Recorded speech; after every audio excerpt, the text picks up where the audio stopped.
Dalam Bapa dan Putra dan Roh Kudus, amin. Allah yang penuh kasih, kami mengucap syukur karena Engkau memberikan kepada kami seorang Maria, seorang ibu, seorang perawan yang care, peduli kepada kami umat manusia.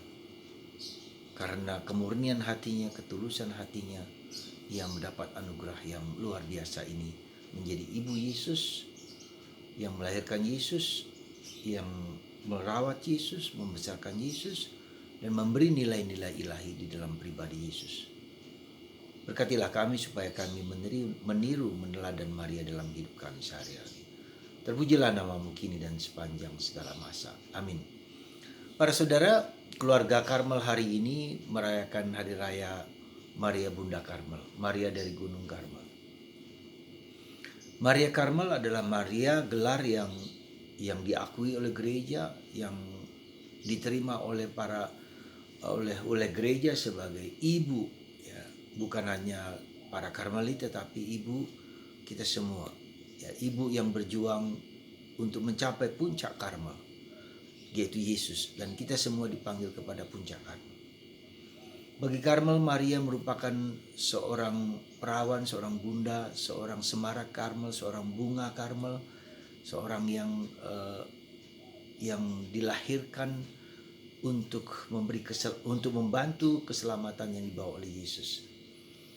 Saudara, apa artinya Karmel dengan bacaan hari ini? Bacaan Injil hari ini berbicara tentang kemurnian hati. Bagaimana supaya orang mendapatkan rahmat besar dari Tuhan, supaya bertumbuh berkembang, kecuali hanya lewat kemurnian hati.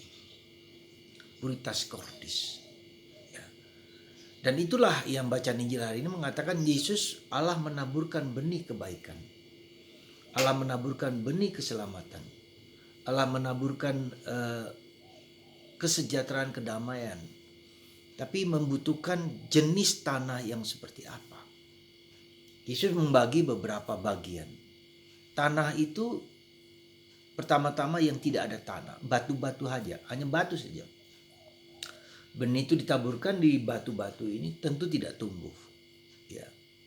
Orang yang menolak Yesus, orang yang nggak peduli dengan Yesus, orang yang tidak peduli sama sekali. Kedua, di tempat yang batu tetapi ada tanahnya sedikit.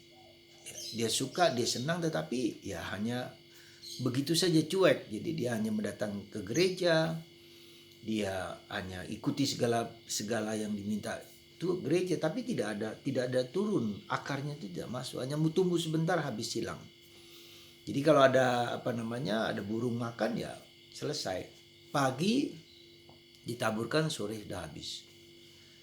Dan yang ketiga adalah tanah di mana ada banyak duri. Ya, ada banyak duri-duri. Nah, duri-duri ini melambangkan apa? Duri-duri melambangkan kecemasan. Orang yang mudah cemas, orang yang mudah gelisah, orang yang terpesona dengan banyak hal di luar Yesus. Ya. Orang yang cuek ya datang, tapi fokusnya hanya bukan kepada Yesus, bukan kepada Allah, tetapi kepada yang lain-lain yang di sekitarnya. Yang keempat adalah tanah yang subur. Ya, tanah yang subur itu harus dibajak dulu, digemburkan, ditaburkan pupuk-pupuk. Ya, kemudian benih itu ditaburkan, mengakar, dan kemudian berbuah banyak. Lipat ganda 30, 40, 60, 100 kali ganda. Nah, itulah. Saya kira kita semua di daerah pertanian ini pasti mengerti apa maksudnya semua itu. Ya. Jadi ada kemungkinan kalau ada batu sulit sekali, ya, keras kepala jugur. Diberitahu pun tidak akan masuk. Ya. Kemudian tetap ada batu dan tanah, jadi ada kekeras kepalaan, kesombongan, keangkuhan. Ya. Tapi juga ada duri-duri orang yang masih mendengarkan, tetapi ya Tuhan itu adalah bagian yang keseberapa dari seluruh hidup kita. Ataukah kita yang tanah subur itu? Anda termasuk di mana? Ya. Mungkin tidak harus pilih 1 sampai 4, tapi kemudian kombinasi, ada bagian dalam diri kita yang yang berbatu-batu, Ada bagian kekeras kepalaan, kejugulan, ketidakpedulian. Ada juga bagian-bagian yang duri, yang masih terpesona oleh hal-hal duniawi, ya, hal-hal yang lain yang bukan Allah, atau tempat-tempat yang sedikit subur di sini ya, ya ke gereja setiap minggu, tapi ya tidak lagi menjadi fokus ke sana.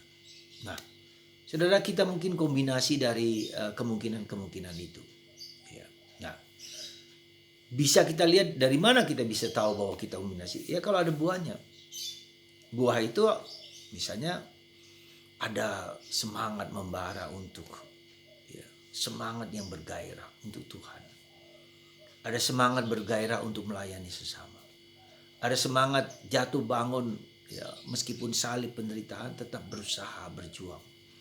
Ya, dan itulah contoh yang paling bagus dalam perjalanan dalam jenis-jenis batin kita, jenis-jenis hati kita itu adalah Bunda Maria. Bunda Maria tanpa noda. Ya, Bunda Maria bersih. Sehingga dia mengikuti Tuhan, perintah Tuhan dengan serta-merta, dengan sedia, dengan siap. Meski harus menderita sekalipun. Jadi Bunda Maria itu lambang dari puritas cordis, kemurnian hati, hati yang murni, hati yang bersih. Nah, pertanyaannya adalah untuk kita semua, apakah Anda bersedia dan mau seperti Bunda Maria? Apakah kita mau mempersembahkan hidup kita seperti Bunda Maria? Nah, bukan hanya Anda, saya juga begitu. Kemurnian hati, apakah hatiku murni? Apakah aku hanya mengutamakan Allah di atas segala sesuatu? Apakah aku sadar bahwa hidupku itu mempunyai panggilan, mempunyai tujuan, mempunyai arah ya untuk orang lain, untuk semesta, untuk gereja, untuk Tuhan dan seterusnya. Ya, apakah saya mempunyai pengalaman akan Allah yang menyembuhkan, ya, yang membebaskan, yang menyelamatkan. Semoga hari ini kita semua seperti Bunda Maria, meniru Bunda Maria, meneladani Bunda Maria, dan mohon Bunda Maria supaya kita bisa seperti beliau. Dan untuk itulah maka kita mohon rahmat, kita mohon belas kasihan dari Tuhan sehingga kita dapat sampai dalam kemurnian hati membagikan apa yang kita alami kepada orang-orang di sekitar. Tuhan memberkati Anda semua hari ini, dan kita yakin Bunda Maria adalah ibu kita, saudara kita, saudari kita, dan yang kita cintai, yang kita sayangi, dan selalu menolong kita dalam situasi apapun. Tuhan memberkati kita semua. Bapa, Putra, dan Roh Kudus. Amin.